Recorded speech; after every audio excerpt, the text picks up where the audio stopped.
Hi everyone, welcome back to this channel. On today's video, I'm gonna show you how to change language on Spotify desktop.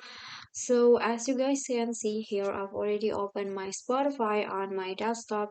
And to change the language on your Spotify, you just need to click on your profile name at the top and then go to settings, and in here at the settings you will find language. So here if you change the language, changes will be applied after you restarting the app. So I'm going to click on the box right here and change the Spotify into Bahasa Indonesia, which is my mother tongue. So just click on this and then you just need to click on restart app. Click on that and wait for the apps to restart.